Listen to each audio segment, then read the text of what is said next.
What started as a visit to the Door County Candle Company a year ago today turned into a donation of 12 chairs that bear the colors of the Ukrainian flag.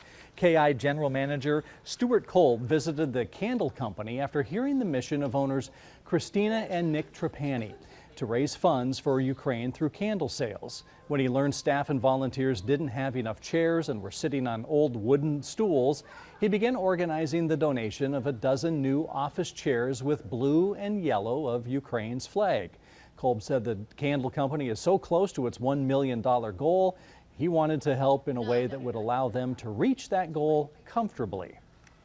These are truly incredibly amazing for us because we do have so many volunteers coming here helping us wick candles and clean jars and write inspirational messages for candles, and a lot of these are sitting positions and we need them to be comfortable. So this has been just an amazing, thoughtful gift from them. Trapani said they have raised more than $860,000 for Ukraine so far. She said even when Ukraine wins the war, they will continue to sell the candles to help raise money for after the war.